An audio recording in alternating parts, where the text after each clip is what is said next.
If you thought things couldn't get worse for Kyle Busch after Iowa, you were wrong. And these bad results could mean two things.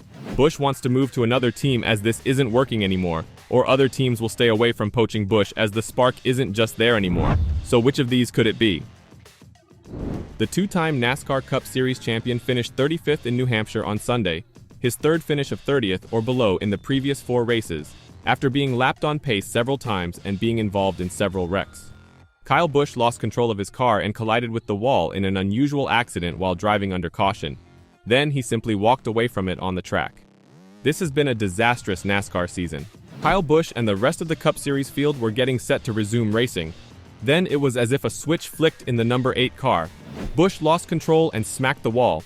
It was hardly his first incident of the afternoon. This is possibly the greatest illustration of Rowdy's year so far. It's hard to imagine Kyle Busch's situation becoming any worse in 2024. With his recent statements and this season's performance, is it feasible that Busch may leave RCR early? It appears that the relationship there is not going well. Does Busch rely on his crew and team to bring him fast cars on a weekly basis? I am not quite convinced. Busch finished P35 at New Hampshire, giving him an average finish of 26.5 in his past 6 races. He finished P35 in 3 of the 6 races. It is undoubtedly arguably the worst stretch in his Cup Series career. At this point in his career, Busch wants to win races. He wants to fight for the title. This is the end of his peak years, and the two-time champion intends to make the most of them. That is not going to happen right now in car number 8.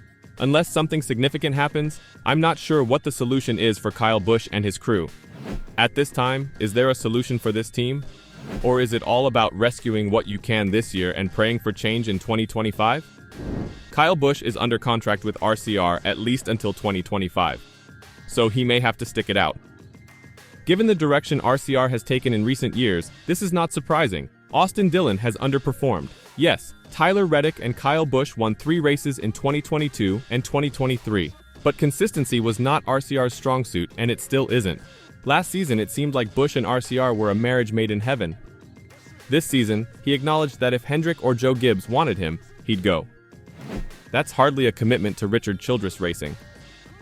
Whether Kyle Busch drives the 8 car next year or not, when this partnership ends, it will be because to these performances.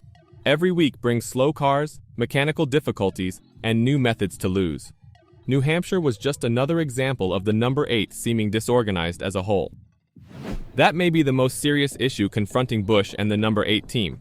There is no one issue that can be identified. Whether it's the driver, poor strategy, or pure speed, the number 8 team gets outworked and outpaced almost every weekend. At this moment, Busch has run out of mulligans.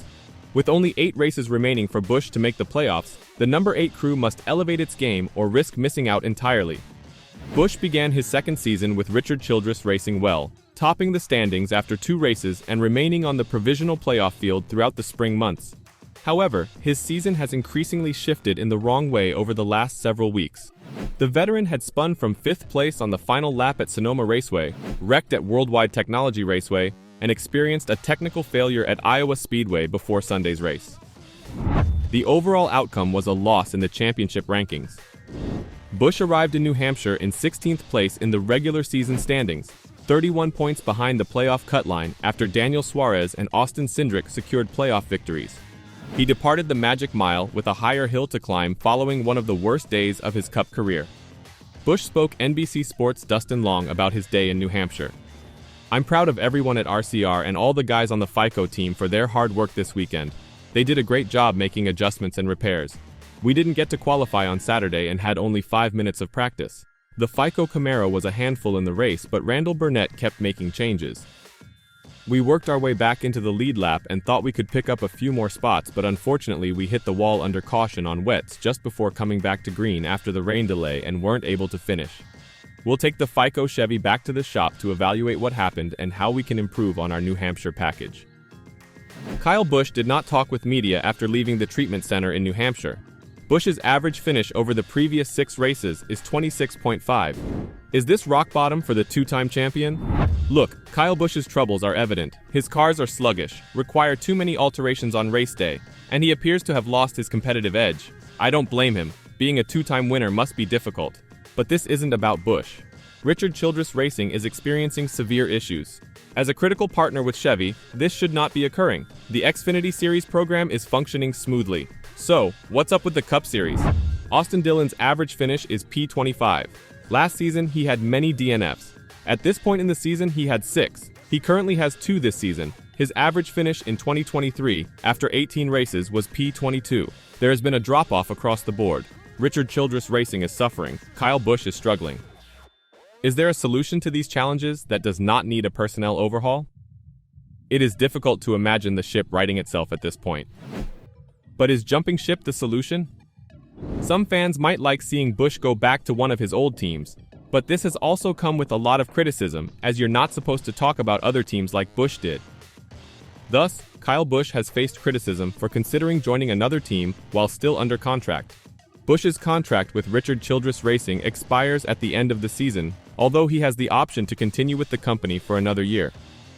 However, rather than restoring trust in the squad despite a difficult season in which he is ranked 19th, he has been toying with the notion of joining other teams. It's the type of statements that won't help RCR's morale and will make things unpleasant when it comes time to consider the next move. NASCAR champion Kevin Harvick chastised him for being open to the idea of returning to a former team and was taken aback by his statements.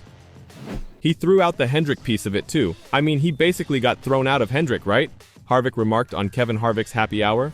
When he was driving the Xfinity car and everything they had going on there, so I'm very confused.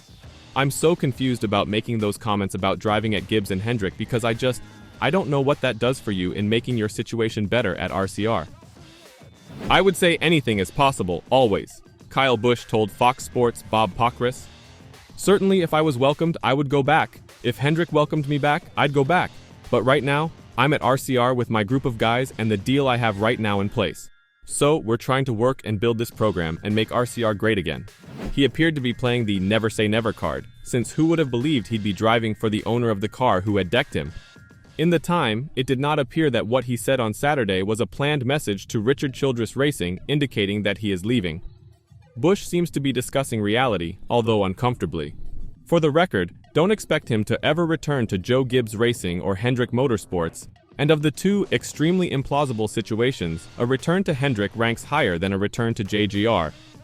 And when it comes to remote possibilities, don't count out Busch heading to another old adversary, like as RFK Racing, just like any other team. The wounds caused by the Busch-JGR separation would be difficult to repair, on both sides. And with such a strong stable, Hendrick would likely search for a driver who might be a championship contender in 10 to 20 years, rather than a driver with a fiery personality who is about to reach 40. Particularly given his recent performances, what do you think? Will Busch be on the move this winter? Or is it all just a rowdy dream? Let me know your thoughts in the comments down below.